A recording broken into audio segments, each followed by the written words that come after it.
Skin sensor જે અમ્બેલિકલ્સ અને જીફિક સ્ટર્નમ વચ્ચે એબ્ડોમિનલ સ્કિન ઉપર લગાવવામાં આવે છે અને ઇન્ક્યુબેટરમાં ટેમ્પરેચર છે 36.5 સેલ્સિયસથી 37.5 સેલ્સિયસ વચ્ચે સેટ કરેલો છે. આપણે આગળ જ વાત થઈ ગઈ કે સ્કિન સેન્સર હોય તે ક્યાં લગાવવામાં આવે, ઇન્ક્યુબેટ કરવામાં આવે તો કે અમ્બેલિકલ્સ એટલે પેટ અને જીફિક સ્ટર્નમ છે એની વચ્ચે લગાવવામાં આવે.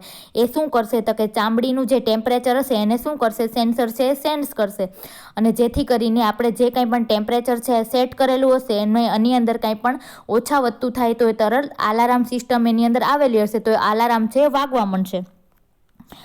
મેન્ટેનન્સ રાખે છે, તેથી ઓડિયો અને વિઝ્યુઅલ અલાર્મ લગાડેલો છે. એક તો ઓડિયો એટલે કે ક્યાં તો કાંઈ અવાજ આવવા માંડે ટી ટી ટી એવો, અથવા તો વિઝ્યુઅલ અલાર્મ એટલે કે કાંઈ પણ લાઇટ હોય તો એ લાઇટ થવા માંડશે.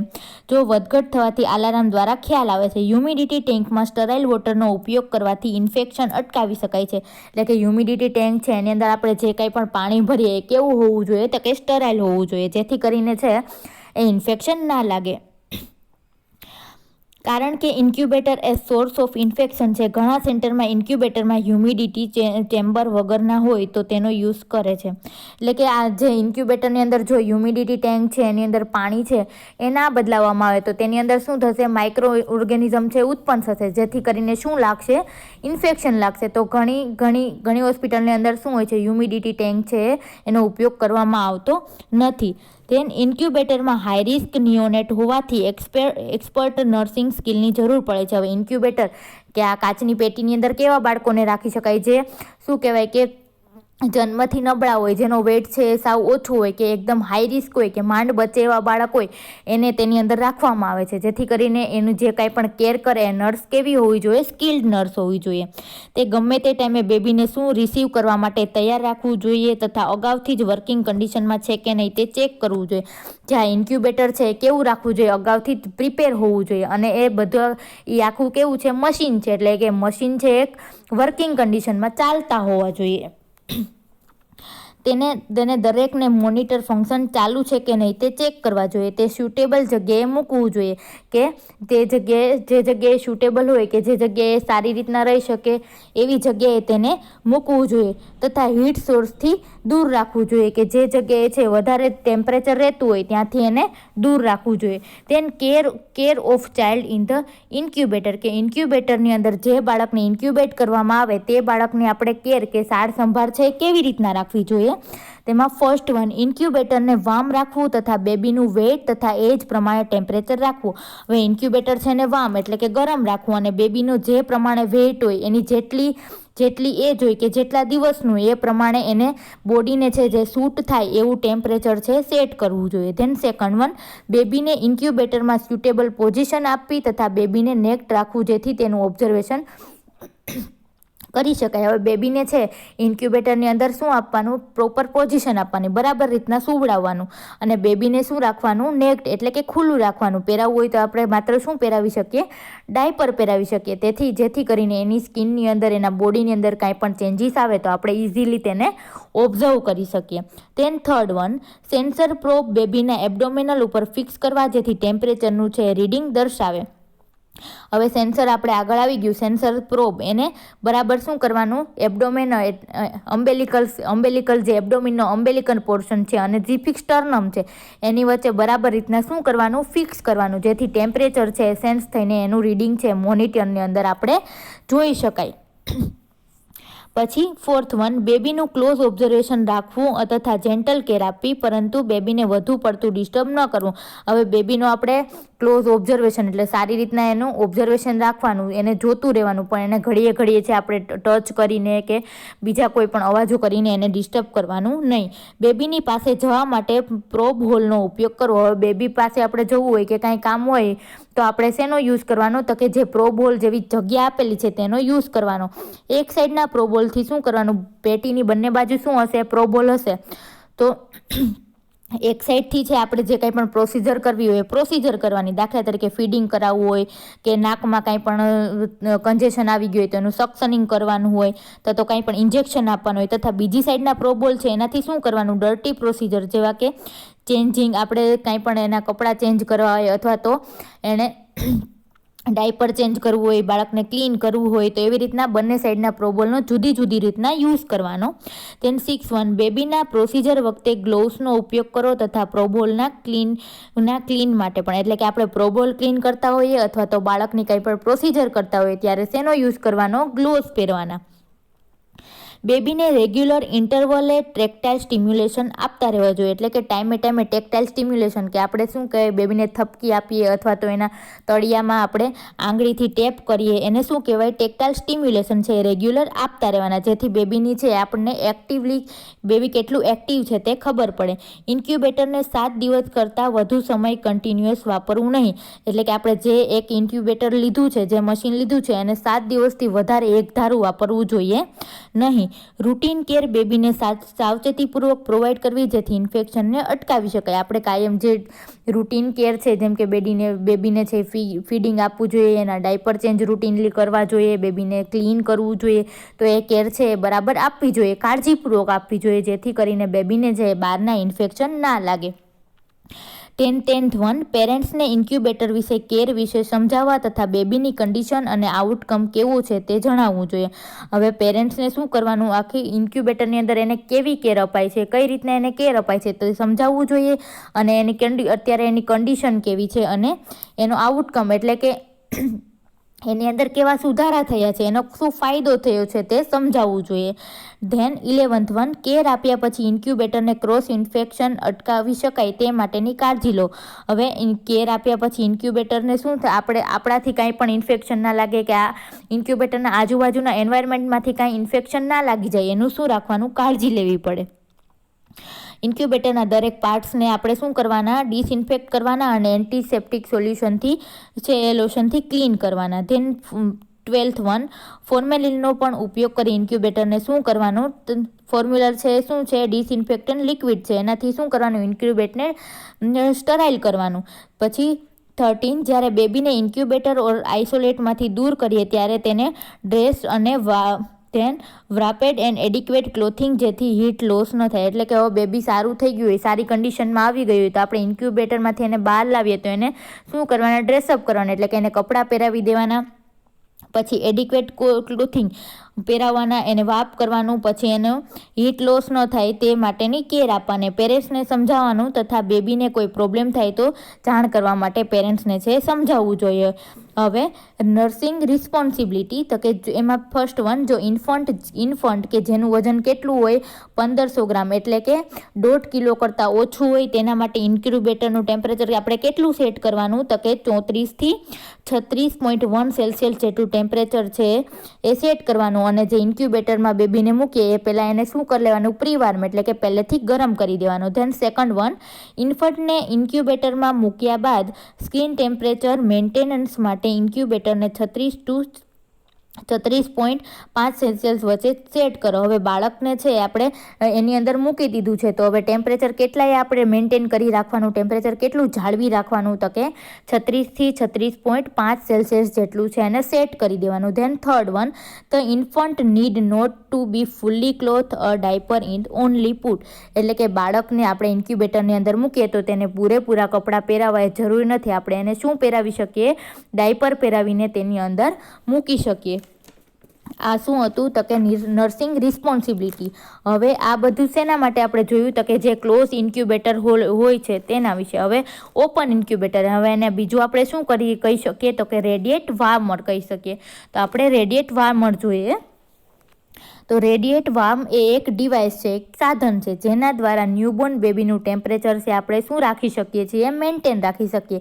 જેના દ્વારા ઓક્સિજન કન્ઝપ્શન, એપનિયા અને એસિડ બેઝ બેલેન્સ જાળવવા માટે અગત્યનો રોલ છે. એક તો ઓક્સિજન કન્ઝપ્શન, એટલે કે ઓક્સિજન અપાવવા માટે એપનિયા, એટલે કે બાળક છે જન્મ પછી છે બરાબર બહારના વાતાવરણમાંથી ઓક્સિજન ના લઈ શકે, તો એને શું કહેવાય? એપનિયા કહેવાય. તો એ કંટ્રોલ કરવા માટે અને બાળકનું એસિડ બેઝ બેલેન્સ છે જાળવવા માટે આ અગત્યનો રોલ કરે છે. કોણ? તો કે રેડિયેટ વાર્મર.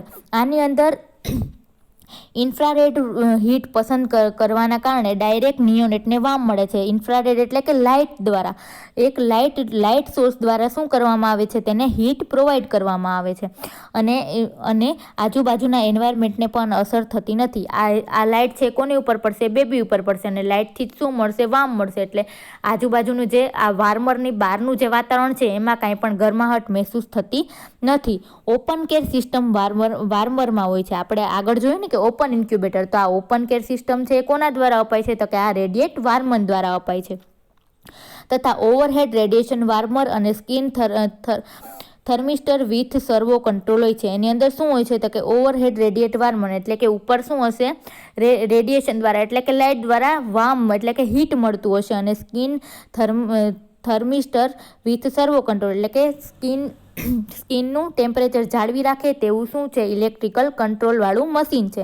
માટે જ આ સાધનમાં ઇન્ફન્ટને ઇઝીલી અસેસ કરી શકાય છે અને નોઝોકોમિયલ ઇન્ફેક્શનના ચાન્સ છે ઓછા રહે છે. એટલે કે આની અંદર શું કરી શકીએ, આપણે બેબીને અસેસ કરી શકીએ, જોઈ શકીએ. અને બીજું તો નોઝોકોમિયલ એટલે કે નાક દ્વારા જે ઇન્ફેક્શન ફેલાય છે, નાકમાંથી જે ઇન્ફેક્શન એન્ટર થાય છે એને આપણે શું કરી શકીએ, અટકાવી શકીએ. એમાં સૌથી પહેલાં છે hood contains the radiant heat panel. Radiant heat panel automatically on of થાય છે તથા ઇન્ફન્ટનું ડિઝાયર ટેમ્પરેચર જે ટેમ્પરેચર કંટ્રોલથી મેન્ટેન થાય છે. હવે આ જુઓ, તેની અંદર શું છે, રેડિયેટ વાર્મરની આખી તમને પિક્ચર બતાવેલ છે. એમાં જે ઉપરનું હીટર લખેલું છે એ શું છે, આપણી બુકની અંદર જે હુડ લખેલું છે એ જ હીટર, બે સેમ જ છે. એનાથી શું થશે, એની અંદર શું આવેલી હોય છે, રેડિયેટ પેનલ કે આખી રેડિયેશન કે જે વાર્મ પ્રોવાઈડ કરતી શું આવેલી હોય છે, પેનલ અથવા તો લાઇટ આવેલી હોય છે, જે શું કરશે, ઓટોમેટિકલી ઓન ઓફ થતું હશે અને શું કરશે, બેબીનું જે બોડીનો ટેમ્પરેચર હશે એને શું કરશે, જાળવી રાખશે. ધેન સેકન્ડ વન પેનલ કેટલી હોય છે, તો કે 4 પ્રકારની પેનલ હોય છે. એમાં 2 સાઇડ પેનલ હોય છે, હેડ અને ફૂટ પેનલ હોય છે. સાઇડની જે શું કહેવાય, આ જો એમાં બતાવેલી છે, સાઈડ પેનલ બતાવેલી છે જે બંને બાજુની કિનારીઓ છે, અને માથા અને પગની સાઈડ જે કાચની કિનારી હોય છે એને કઈ પેનલ કહેવાય, તો કે હેડ એન્ડ ફૂટ પેનલ કહેવાય. Then third one basins procedure table. Basins procedure table એટલે કે આ બેડ વિથ મેટ્રસ જે લખેલું છે, આમાં દર્શાવેલું છે બેડ વિથ મેટ્રસ, એને શું કહેવાય, આપણી બુકની અંદર લખેલું છે બેઝિન્સ પ્રોસિજર ટેબલ. આના દ્વારા ઇન્ફન્ટને શું કરવામાં આવે, ફ્લોર કે ફ્લોર એટલે કે સીધી અથવા તો ટેન્ડર બર્ગ એટલે કે થોડાક સેજ પગ છે નીચેની બાજુ રહે અને માથું ઉપરની બાજુ રહે તેવી રીતના આપણે પોઝિશનમાં એને રાખી શકીએ. ધેન સ્ટોરેજ એરિયા એમાં જો નીચે લખેલું છે કે માઉન્ટ એટલે કે સ્ટોરેજ એરિયા, કે એવા ખાના આવેલા હોય કે જેની અંદર આપણે કંઈ પણ બેબીની વસ્તુ હોય અથવા તો બીજા કંઈ પણ ઇક્વિપમેન્ટ છે એ શું કરી શકીએ, મૂકી શકીએ. પછી 5મું કંટ્રોલ પેનલ. કંટ્રોલ પેનલની અંદર તેમાં જો કંટ્રોલ યુનિટ લખેલું છે એને શું કહેવાય, કંટ્રોલ પેનલ કહેવાય. એની અંદર શું તો કે ઓન ઓફની સ્વિચ હશે, પછી પાવર લાઇટ, પછી amber light, illuminated when power is on એટલે કે ત્યાં શું હશે, લાઇટ ઓન ઓફ કરવા માટેની સ્વિચ હશે, પછી હીટ રેગ્યુલેશન માટેના બટન હશે, પછી સેટ ટેમ્પરેચર કે આપણે ત્યાંથી ટેમ્પરેચર પણ સેટ કરી શકીએ. ધેન સ્કિન સેન્સર પ્રોબ કે આપણને ખબર છે કે સ્કિન સેન્સર પ્રોબ છે શું કામ કરે, તો કે સ્કિનનું ટેમ્પરેચર છે એને સેન્સ કરશે અને મોનિટરની ઉપર એ બતાવશે. તો તે કઈ જગ્યાએ ફિક્સ કરવામાં આવે, તો કે સ્કિન ઉપર છે એને ફિક્સ કરવામાં આવે. ધ સ્કિન સેન્સર બેબીનું ટેમ્પરેચરની માહિતી છે એ થર્મોસ્ટેટ છે એ પહોંચાડે છે, જે ઓટોમેટિકલી હીટના આઉટપુટને રેગ્યુલેટ કરે છે. હવે જે બેબીનું જે શું કહેવાય કે ટેમ્પરેચર છે એ આ પ્રોબ દ્વારા ક્યાં જશે, તો કે થર્મોસ્ટેટમાં. થર્મોસ્ટેટ છે કેમાં આવેલું છે, તો કે આ રેડિયેટ વાર્મરની અંદર આવેલું હોય છે ત્યાં પહોંચાડે, અને એ શું કરશે, ઓટોમેટિકલી જે હીટની જેટલી વધુ ઓછું કરવાની જરૂર હશે તે ઓટોમેટિકલી એ કરશે અને મેન્ટેન રાખશે. પછી હીટર આઉટપુટ જે વાર્મર દ્વારા ઉત્પન્ન થતી હીટની માહિતી છે એ પ્રોવાઈડ કરે છે. એની અંદર શું હશે, હીટર આઉટપુટ હશે, એ શું કરશે, જે વાર્મર દ્વારા જેટલી હીટ ઉત્પન્ન થાય એની માહિતી છે એ મોનિટર ઉપર બતાવશે. જો ઇન્ફન્ટ માટે નોર્મલ હીટ છે મેન્ટેન માટે જરૂરી છે. Then visible and audible alarm speaker. હવે એની અંદર શું હશે, આ વાર્મરની અંદર અલાર્મ પણ ગોઠવેલો હશે કે રેડ લાઇટ ફ્લેશ એટલે કે અથવા તો કોઈ પણ લાઇટ થતી હશે, ક્યાં તો એ ઓડિયેબલ એટલે કે એમાંથી કોઈ પણ અવાજ જે સેટ કર્યો એ અવાજ આપશે. જો ટેમ્પરેચર છે થર્મોસ્ટેટમાં સેટ કરેલ ટેમ્પરેચર કરતાં જો કાંઈ એક વધારે પણ થાય અથવા તો એક ઓછું પણ સેલ્સિયસ થાય તો એ તરત છે ક્યાં તો અલાર્મ વાગવા માંડે અથવા તો છે લાઇટ થવા માંડે. તેને આપણે જોશું એ પછીની ઓક્સિજન થેરાપી. તો કે ઓક્સિજન થેરાપીની અંદર કઈ કઈ વસ્તુ આવશે તો કે પીડિયાટ્રિક નર્સમાં ઓક્સિજન થેરાપી માટે શું હોવું જોઈએ. ઓક્સિજન થેરાપી બાળકને આપવી હોય તો પીડિયાટ્રિક નર્સની અંદર શું હોવું જોઈએ. એક તો નોલેજ હોવું જોઈએ, પોતે ગુડ ઓબ્ઝર્વેશન સ્કિલ ધરાવતી હોવી જોઈએ, જેથી ચાઇલ્ડને છે O2 નીડ જરૂરિયાત પ્રમાણે આપણે જરૂરિયાત પ્રમાણે બાળકને અસેસ કરી શકે. પછી પર્પસ કે આપણે ઓક્સિજન થેરાપી આપવા માટેના પર્પસ એટલે કે હેતુઓ કયા કયા છે તો કે સંતોષકારક PaO2 લેવલ છે એ મેળવવા માટે O2 આપવામાં આવે છે જે રેન્જ બિટવીન 60 અને 80 અથવા તો 90 mm ઓફ HG હોય છે. એટલે કે બાળક છે એ પૂરતા પ્રમાણમાં ઓક્સિજન ના લેતું હોય તો તેને આપણે PaO2 એટલે કે partial pressure of the oxygen કે ઓક્સિજનનું પ્રેશર લેવલ છે બરાબર મેન્ટેન રાખવા માટે કેટલું રાખવું જોઈએ તો કે 60, 80 અથવા તો 90 જેટલું છે મેન્ટેન રાખવા માટે ઓક્સિજન થેરાપી આપવાની હોય છે. તો એમાં સૌથી પહેલો પર્પસ શું છે તો કે ટુ કરેક્ટ હાઇપોક્સેમિયા અને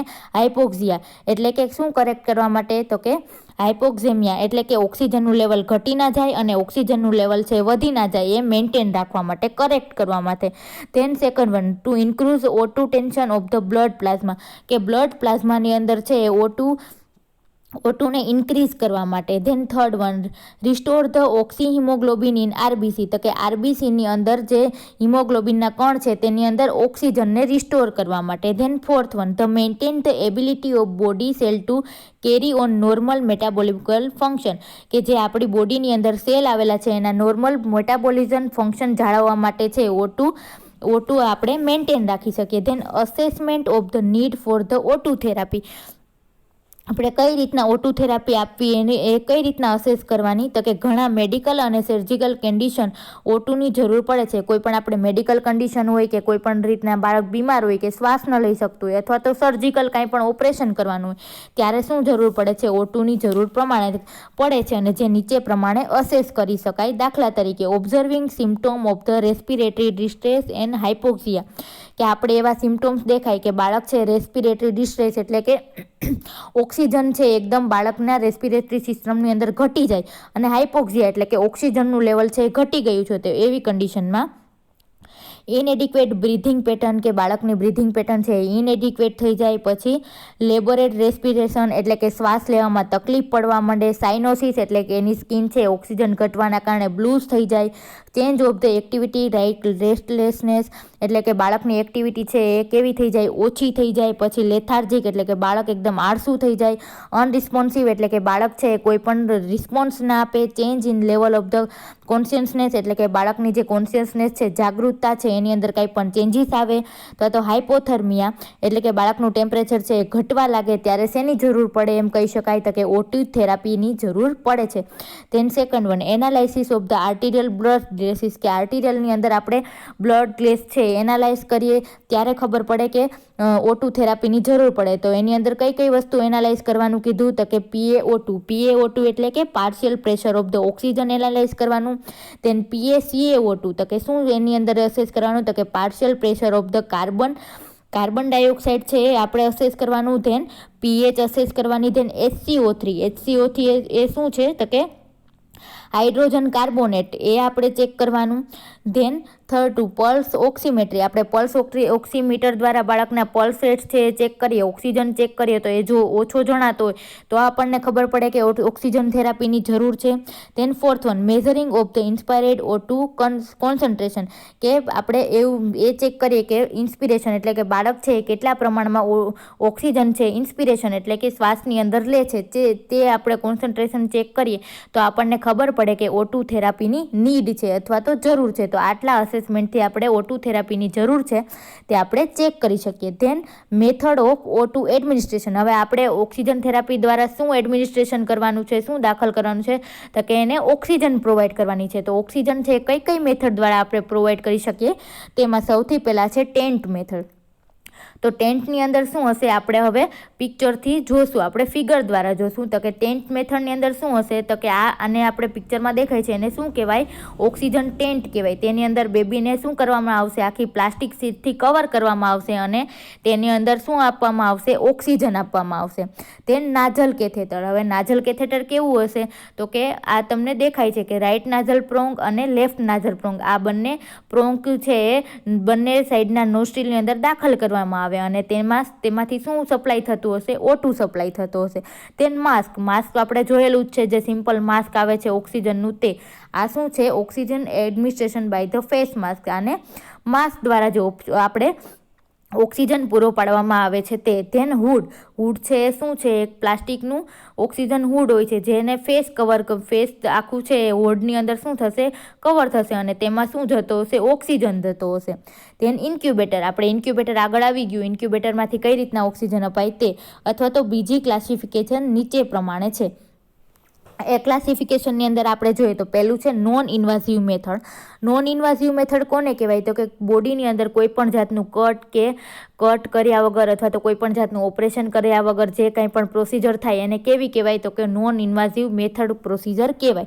તો નોન ઇન્વાઝિવની અંદર પહેલું તો કે O2 માસ્ક, જેમાં કયું માસ્ક તો કે સિમ્પલ ફેસ માસ્ક દ્વારા આપણે જોઈએ તો આને શું કહેવાય, O2 માસ્કમાં આ સિમ્પલ ફેસ માસ્ક છે. Then second venturi mask. હવે વેન્ચ્યુઅર માસ્ક તો ને કહેવાય આ ટાઈપનું જે ઓક્સિજન પ્રોવાઈડ કરવા માટેનું જે માસ્ક આવે છે આને કયું માસ્ક કહેવાય છે તો કે વેન્ચ્યુઅર માસ્ક કહેવાય છે. તેન પાર્ટિયર રીબ્રેકિંગ માસ્ક. હવે પાર્ટિયર રીબ્રેકિંગ માસ્ક કયું કહેવાય તો કે આ ટાઈપનું જે અંબુ બેગની જેમ નીચે કોથળીવાળું માસ્ક હોય આને શું કહેવાય તો કે પાર્ટિયર રીબ્રેકિંગ માસ્ક છે એ કહેવાય. ધેન O2 હુડ અથવા તો ફેસ ટેન્ટ. O2 હુડ છે આપણે આ જોયું આગળ, આને શું કહેવાય તો કે ઓક્સિજન હુડ, O2 હુડ ઓર ફેસ ટેન્ટ. ફેસ ટેન્ટ કોને કહેવાય તો કે આને શું કહેવાય, જે ટેન્ટ જેવો ભાગ છે ખાલી કોને કવર કરતું હોય, ફેસને જ કવર કરતું હશે એને શું કહેવાય તો કે ફેસ ટેન્ટ કહેવાય. Then C oxygen tent and canopy. હવે ઓક્સિજન ટેન્ટ કેનોપી કોને કહેવાય તો કે આવું જે આખા શું કરશે, આખા બોડીને કવર કરશે. આ પ્લાસ્ટિકનું જે શીટ છે આખા બોડીને કવર કરશે અને આ જે તમને ટ્યુબિંગ દેખાય છે એમાંથી શું જતો હશે તો કે ઓક્સિજન જતો હશે. જો આગળના પિક્ચરની અંદર જો પેશન્ટ છે, નર્સ છે, આખા પેશન્ટને શેના દ્વારા તો કે પ્લાસ્ટિકની જે સીટ છે એના દ્વારા ટેન્ટ બનાવીને પેશન્ટને કવર કરે અને તેની અંદર શું પ્રોવાઈડ થતું હોય તો કે ઓક્સિજન પ્રોવાઈડ થતો હોય. તેન આઇસોલેટેડ ઇન્ક્યુબેટર. આપણે ઇન્ક્યુબેટર જોયું કે જે કાચની પેટી કે એમાં આખી બોડીને અલગ જ રાખવામાં આવે અને ત્યાં તેને શું પ્રોવાઈડ કરવામાં આવે તો કે ઓક્સિજન છે પ્રોવાઈડ કરવામાં આવે. ધેન ઇન્વાઝિવ મેથડ કે બોડીની અંદર કટ મૂકીને અથવા તો કોઈ પણ શું કહેવાય કે આર્ટિકલ છે ઇન્સર્ટ કરીને દાખલ કરીને જે પ્રોસિજર કરવામાં આવે એને શું કહેવાય, ઇન્વાઝિવ મેથડ કહેવાય. તો ઇન્વાઝિવ મેથડની અંદર કેટલી આપેલી છે તો કે 2 આપેલી છે, A અને B. એની અંદર શું કીધું, એક તો ઓર્ટોટ્રેકિયલ ઓર નાઝોટ્રેકિયલ અથવા તો ટેક્યોસ્ટોમી. એ ત્રણેય શું છે એક જ છે. ટેક્યોસ્ટોમી તમે વધારે કયો શબ્દ યુઝ કર્યો હશે અથવા તો સાંભળ્યો હશે તો કે ટ્રેક્યોટોમી. તો હવે ટ્રેક્યોટોમી કઈ રીતના તો તમે આની અંદર જોઈ શકો છો પિક્ચરની અંદર. ટ્રેક્યોટોમીની અંદર શું કરવામાં આવે તો કે આપણી જે પલ્મોનરી છે અથવા તો આ ગળાનો ભાગ છે ત્યાં શું કરવામાં આવશે, કટ મૂકવામાં આવશે અને ત્યાં શું કરવામાં આવશે, એરવે છે ઇન્સર્ટ કરવામાં આવશે અને એરવે થ્રુ જે આ ઓક્સિજનની ટ્યુબિંગ છે ત્યાં ફિક્સ કરવામાં આવશે અને તેના દ્વારા ડાયરેક્ટ છે પલ્મોનરીની અંદર શું જતો હશે તો કે ઓક્સિજન છે એ સપ્લાય થતો હશે. બરાબર. ધેન B નાઝોફેરિન્જિયલ કેથેટર અથવા તો નાઝલ કેથેટર અથવા તો નાઝલ પ્રોંગ. આ ત્રણેય વસ્તુ શું છે એક જ છે. આ તમે આપણે આગળ છે નાઝલ કેથેટર છે, નાઝલ કેન્યુલા છે, આપણે આગળના પિક્ચરમાં જોઈ ગયા, આપણે ફરીથી જોઈ લઈએ. આ શું છે, નાઝલ કેન્યુલા અથવા તો તમે નાઝલ કેથેટર છે કયો છો તે.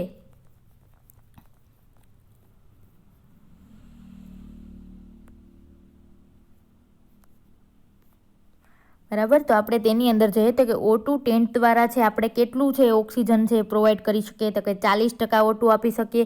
નાઝલ કેથેટર અથવા તો પ્રોંગ દ્વારા કેટલું આપી શકીએ તો કે 50% O2 આપી શકાય અને માસ્ક દ્વારા, હુડ દ્વારા અને ઇન્ક્યુબેટર દ્વારા આપણે 100% O2 છે આપી શકીએ. તેન પ્રિકોશન્સ કે આપણે આ ઇન્વાઝિવ મેથડ દરમિયાન છે કયા પ્રિકોશન્સ છે જાળવવા જોઈએ તો કે એક તો પહેલાં તો ડૉક્ટરના O2 વગર આપણે છે એ O2 છે એ સપ્લાય ના આપી શકીએ, જેવી કે ઇમરજન્સીમાં આપી શકાય. ધેન O2 છે 50% કોન્સન્ટ્રેશનથી વધુ છે આપણે ન આપી શકીએ. ડુ નોટ અલાઉ સ્મોકિંગ, કે જેને આપણે ઓક્સિજનની ઉપર રાખ્યું હોય એને આપણે સ્મોકિંગ ન કરવા દેવું જોઈએ. Then 4th one, O2 source નજીક ઇલેક્ટ્રિકલ ઇક્વિપમેન્ટને ઉપયોગ ના કરવો જોઈએ.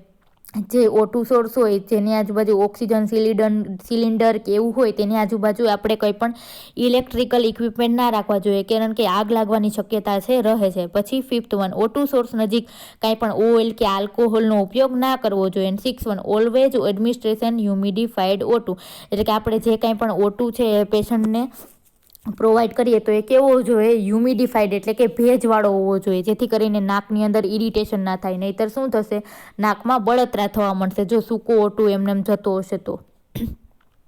ધેન ઇક્વિપમેન્ટની અંદર કઈ વસ્તુ જોશે, તો કે O2 સોર્સ જોશે, એટલે કે જે આપણે O2નો સોર્સ એટલે કે કાંઈ પણ O2નું સિલિન્ડર કે એ બધી વસ્તુ જોશે. પછી ફ્લો મેટર એટલે કે ત્યાંથી છે આપણે O2 સિલિન્ડરમાંથી જે ટ્યુબિંગ નાખીએ અને પેશન્ટ સુધી લઈ આવીએ એને શું કહેવાય, ફ્લો મેટર જોશે. પછી નાઝલ પ્રોંગ, કે આપણે જેના દ્વારા O2 છે એ પેશન્ટને આપવાનો છે તે નાઝલ પ્રોંગ જોશે. પછી સ્ટરાઇલ ડિસ્ટિલ વોટર જોશે. પછી વોલ્ફ બોટલ જોશે. પછી ટ્યુબિંગ જોશે. નાઝલ કેથેટરનો યુઝ કરવો હોય તો નાઝલ કેથેટર જોશે. માસ્ક દ્વારા આપવું હોય તો માસ્ક જોશે. ટેન્ટ દ્વારા O2 પ્રોવાઈડ કરવો હશે તો ટેન્ટ જોશે. હવે એની પ્રોસિજર આપેલી છે. જો નાઝલ કેથેટર દ્વારા આપણે જે શું કરવું હોય કે પેશન્ટને O2 પ્રોવાઈડ કરવો હોય તો તે કઈ રીતના, આ મેથડ છે એ કેવી છે, તો કે ઓલ્ડર ચિલ્ડ્રન એટલે કે મોટું બાળક હોય તો એના માટે ઉપયોગી છે. આની અંદર કેથેટરની પોટેન્સી એટલે કે એની ક્ષમતા છે આપણે પહેલાં ચેક કરવી જોઈએ. તથા O2નો ફ્લો રેટ છે એ શું કરવો જોઈએ, એડજસ્ટ રાખવો હોય. આપણે જેટલા કોન્સન્ટ્રેશનવાળો 50% કોન્સન્ટ્રેશનવાળો રાખવો હોય તો એ રીતના છે એનું કોન્સન્ટ્રેશન છે સ્ટેટ કરવું જોઈએ. પછી કેથેટરનો નંબર, કે જાડા પાતળું કેથેટર આવતું હોય તો આપણે કેથેટરનો નંબર છે 4 થી 6 હોય તેનો ઉપયોગમાં લેવું જોઈએ. અને કેથેટરને નોસ્ટિલ દ્વારા નોઝોપ્રોક્સીમાં 7.5 થી 10 સેમી એ દાખલ કરવું જોઈએ. એટલે કે કેથેટરને ક્યાં દાખલ કરવામાં આવે, નોસ્ટિલમાં, એટલે કે નાકની કોઈ પણ એક સાઈડના નાકની અંદર છે એને દાખલ કરવામાં આવે. અને કેટલા મીટર સુધી એને દાખલ કરવાનું, તો કે 7.10 મીટર સુધી છે એને દાખલ કરવામાં આવે. અને દરેક 8 કલાકે કેથેટરને આપણે શું કરવું જોઈએ, રિમૂવ કરવું જોઈએ અને નવું કેથેટર છે એ નાખવું જોઈએ. અને નોસ્ટિલ છે એ પણ અલ્ટરનેટલી બદલાવવો જોઈએ. એટલે કે કેથેટર છે ગમે એક સાઈડના નાકમાં છે એ નાખેલું હોય તો આપણે હવે શું કરવાનું, 8 કલાક પછી પાછું એ બીજી સાઈડના નાકમાં, એવી રીતના નાક છે એ ચેન્જ કરતું રહેવું જોઈએ. ચાઇલ્ડનું ઓરલ હાઇજીન છે આપણે મેન્ટેન રાખવું જોઈએ. અને કેટલો O2 છે ઉંમર પ્રમાણે છે આપણે નક્કી કરવો જોઈએ. ધેન ફોલ ઇન્ફન્ટમાં કેટલો પર મિનિટે O2 જોવો જોઈએ, તો કે 1 લીટર. ફોર યંગ ચિલ્ડ્રનની અંદર કેટલો જોવો જોઈએ, તો કે પર મિનિટ 2 લીટર. અને ફોર ઓલ્ડર એટલે કે મોટું બાળક હોય તો એની અંદર કેટલો જોવો જોઈએ, તો કે 4 લીટર પર મિનિટ. પછી ઓક્સિજન માસ્ક, કે ઓક્સિજન માસ્ક દ્વારા આપણે કઈ રીતના છે ઓક્સિજન છે પ્રોવાઈડ કરી શકીએ, તો કે ઓક્સિજન માસ્ક એ તેનો ઉપયોગ છે કેવો છે, તો કે સેફ છે. જે નિયોનેટ માટે પણ એટલે કે જે તાજું જન્મેલું બાળક છે એના માટે પણ ઉપયોગી છે. માસ્ક પેશન્ટની ઉંમર તેમજ સાઇઝ પ્રમાણે પસંદ કરવામાં આવે છે. કેવી રીતના, એક તો પેશન્ટની ઉંમર કેટલી છે અને મોઢા ઉપર તેની સાઇઝ છે એ પ્રમાણે પસંદ કરવામાં આવે છે. માસ્કને પેશન્ટના માઉથ અને નોઝ ઉપર શું કરવામાં આવે, ફિટ કરવામાં આવે, જેથી O2 છે એ લીક ન થાય અને પેશન્ટને ડિસ્કમ્ફર્ટ ના થાય. હવે દર 4 કલાકે શું કરવાનું, માસ્કને દૂર કરવું જોઈએ, જેથી કરીને પેશન્ટનો ફેસ છે એ આપણે સાફ કરી શકીએ અને બિસ્કિટ અથવા તો કાંઈ પણ નાસ્તો છે એ આપી શકીએ. અને ત્યારબાદ ફરીથી આપણે માસ્કને શું કરી દેવું જોઈએ, પાછું એપ્લાય એટલે કે લગાવી દેવું જોઈએ. માસ્ક દ્વારા O2 ફ્લો છે ઇન્ફન્ટની અંદર કેટલો, તો કે 1 થી 2 લીટર પર મિનિટ અને ચિલ્ડ્રન માટે કેટલો, તો કે 2 થી 3 લીટર પર મિનિટ છે એ સેટ કરી અને આપવો જોઈએ. Than third one, oxygen tent, કે ઓક્સિજન ટેન્ટ છે પ્લાસ્ટિક મટીરિયલમાંથી બનાવવામાં આવે છે. આપણે પિક્ચરની અંદર જોયું કે કેવું પ્લાસ્ટિકનો ટેન્ટ હોય છે, જેથી O2 છે એ શું નહીં થઈ, તો કે O2 છે એબ્ઝોર્બ નહીં થાય ક્યાંય. આજુબાજુના ઓક્સિજન ટેન્ટ છે એ પ્લાસ્ટિકનો બનેલો હોય અને પ્લાસ્ટિકની અંદર છે O2 છે એબ્ઝોર્બ થતો નથી, એટલે ડાયરેક્ટ ક્યાં મળશે, પેશન્ટને છે O2 મળશે. આની અંદર O2નો ફ્લો છે ડાયરેક્ટ પેશન્ટના ફેસ ઉપર આપવામાં આવે છે. ટેન્ટની અંદર 6 થી 8 લીટર O2 છે એ સર્ક્યુલેટ કરવામાં આવે છે, જેથી ટેન્ટની અંદરનું કોન્સન્ટ્રેશન છે એ જાળવી શકાય. અને ત્યારબાદ છે 2 થી 4 લીટરે શું કરવાનું, એને એડજસ્ટ કરવાનું. પછી એને 2 થી 4 લીટરે મેન્ટેન રાખવાનું. પહેલાં કેટલું કરી દેવાનું વાતાવરણ છે ટેન્ટની અંદરનું, તો કે 6 થી 8 લીટર O2 વાળું કરી દેવાનું. Then 4th one, oxygen hood. તે એક સ્મોલ બોક્સ છે, આપણે જોયું પિક્ચરની અંદર કેવું હોય તો કે સ્મોલ બોક્સ ચેમ્બર છે, જેમાં ઇન્ફન્ટનું હેડ શું કરવામાં આવે, ફિટ કરવામાં આવે. અને તે શેનું બનેલું હોય, પ્લાસ્ટિકનું બનેલું હોય. અને તેની અંદર કેવો O2 દાખલ કરવામાં આવે તો કે ભેજવાળો હ્યુમિડિફાઈડ કરેલો O2 છે એ દાખલ કરવામાં આવે છે. પછી complication of the O2 therapy. હવે O2 થેરાપી આપણે આપીએ તો એના કોમ્પ્લિકેશન, એની અંદર કઈ કઈ મુશ્કેલીઓ જણાય તે આપણે જોઈએ. તો એમાં પહેલું ફર્સ્ટ ઓફ ઓલ છે લાંબો ટાઈમ હાઈ કોન્સન્ટ્રેશન O2 આપવાથી સેરેબ્રલ બ્લડ વેસલ છે એ કોન્સ્ટ્રિક્ટ થાય છે. એટલે કે લાંબા સમય સુધી જો આપણે આ ઓક્સિજન થેરાપી દ્વારા જો O2 આપવા રાખીએ તો શું થશે તો કે સેરિબ્રલ બ્લડ વેસલ એટલે કે બ્રેનની જે કંઈ પણ વેસલ્સ હશે એ કેવી થઈ જશે, કોન્સ્ટન્ટ એટલે કે એકદમ સાંકડી થઈ જશે. અને તેના કારણે છે એની અંદર બ્લડ છે પૂરતા પ્રમાણમાં ના મળે તો શું થઈ જાય, બ્રેન છે એ ડેમેજ થઈ જાય. રિટેન બ્લડ વેસલ કોન્સ્ટ્રિક્ટ થાય છે. રટાઇનલ બ્લડ વેસલ્સ એટલે કે જે આંખની રટાઈનાની અંદર જે કંઈ પણ બ્લડ પહોંચાડતી વેસલ્સ છે એ પણ કેવી થઈ જશે, સાંકડી થઈ જશે. અને તેના કારણે શું થવાના ચાન્સીસ રહે, રટાઈનોપથી છે એ થવાના ચાન્સીસ રહે છે. અથવા તો લેટરલ ફાઇબ્રોસિસ થાય છે, એટલે કે ત્યાં શું થઈ જાય છે, ફાઇબ્રોસિસ એટલે કે ગાંઠ પણ થઈ શકે છે. તેન સેકન્ડ વન, પલ્મોનરી કન્જેશન એટલે પલ્મોનરીની અંદર શું થશે, કન્જેશન થઈ જશે, ઈડીમા થશે. ધેન થર્ડ વન, બ્રોન્કિયલ ઈડીમા એટલે જે બ્રોન્કાઈ છે એની અંદર પણ શું જોવા મળશે, ઈડીમા એટલે કે સોજો થઈ જશે. Then fourth one, respiratory depression એટલે કે રેસ્પિરેટરી જે બધા પાર્ટ છે એ કેવા થઈ જશે, ડિપ્રેસ થઈ જશે, એ પોતે જાતે રેસ્પિરેશન નહીં લઈ શકે. Then long term complication due to O2 toxicity એટલે કે શું થશે, લાંબા સમયે જો આ પ્રકારનો કૃત્રિમ O2 લેવામાં આવે તો તેની શું સર્જાય છે, ટોક્સિસિટી પણ સર્જાઈ શકે છે, ઝેરી અસર પણ થાય છે. એની અંદર શું થશે તો કે ક્રોનિક પલ્મનરી ડિસીઝ એટલે કે લાંબા સમયના પલ્મનરીને લગતા રોગો થશે. પછી સીઝર ડિસઓર્ડરને આપણે શું કહીએ, ગુજરાતીમાં આપણે એમ કહીએ કે ગુજરાતીમાં શું કહેતા હોય આપણે કે ખેંચ આવે અથવા તો આંચકી આવે એને શું કહેવાય, સીઝર કહેવાય. અને એપિલેપ્સી કે એને આપણે શું કહીએ, તાણ આવે એમ કહીએ એને શું કહેવાય, એપિલેપ્સી કહેવાય. હવે નેક્સ્ટ વિડીયોની અંદર આપણે બીજી પ્રોસિજર જોઈશું, સ્ટીમ ઇન્હાલેશન.